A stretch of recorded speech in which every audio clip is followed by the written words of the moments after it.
Welcome back to the channel. I've had countless tags and requests to talk about the arrest and questioning of Tommy Robinson under this legislation here.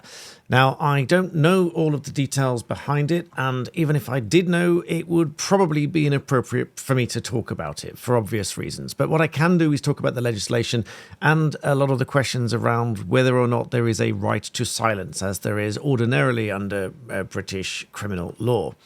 Now, the short answer to that is no, there is no right to silence. It is expressly required in this legislation that answers are given to questions put. So I can talk about this legislation generally, what it means and why it's used. Now, there are obviously situations when the authorities need to have questions answered immediately, and this legislation provides that those answers must be given, and it would be an offence to fail to cooperate. Now, what's defined in this Act, using words very carefully here, is any act which falls under the section where there is the threat or designed to influence the government or intimidate the public or a section of the public, and any action falls within that section if it uses anything of this nature here, and broadly speaking, any of these things that are designed to come within an act with influence or anything else. That is the broad definition of it, and a person who is held or accused to be responsible for such things is anyone that has committed any of these things within this Act or any preparation thereof. Now, there are various schedules within this legislation which provide for the use of these powers in different scenarios. Schedule 7 is the relevant one here, which is the control of borders and ports. So people coming into or out of the country via any means can be detained under this section for the purposes of questioning for any of the above. Now, as you can see here under Schedule 7, it is the power to stop, question and detain.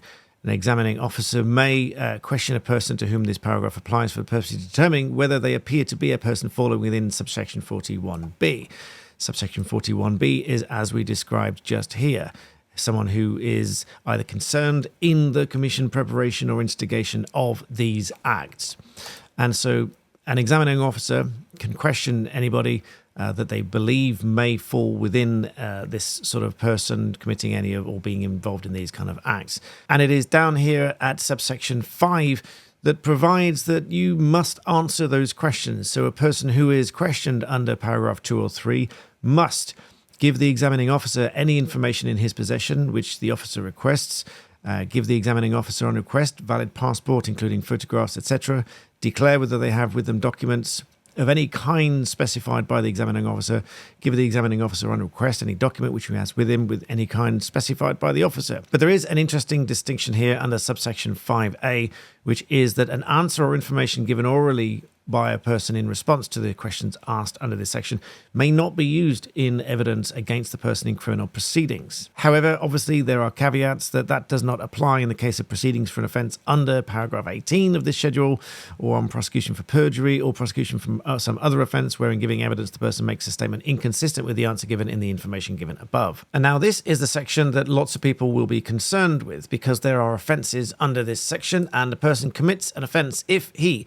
willfully fails to comply with the duty imposed under this section, the duty to answer questions, willfully contravenes prohibitions under this schedule, willfully obstructs or seeks to frustrate a search or examination under the virtue of this schedule, and a person who is guilty of an offence under this section shall be liable on summary conviction to imprisonment up to 3 months, or a fine on level 4, or both. And so broadly speaking, what that means is you are required to answer any questions, give any information, give anything essentially that they want. And if you fail to do so, that in and of itself amounts to an offence under this Act. And under this particular schedule, the relevant time period is 6 hours. So they would have 6 hours within which to question somebody, whereby they are required to answer any and all such questions and provide any and all such information as required by the examining officer.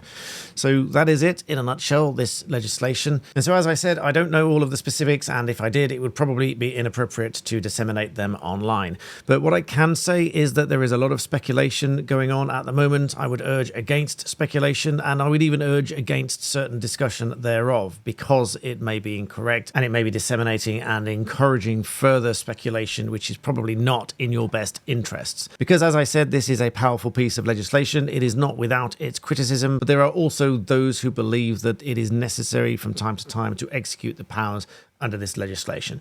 So I hope that very broadly explains what it is and what it does, although I can't obviously answer any specific questions. But I hope that's useful. Please do subscribe to my channel here to keep this growing. If you do want some very frank explanations from me, I do aim to be objective and frank with you on this channel. So please do subscribe. I really appreciate that. And as always, thank you for watching.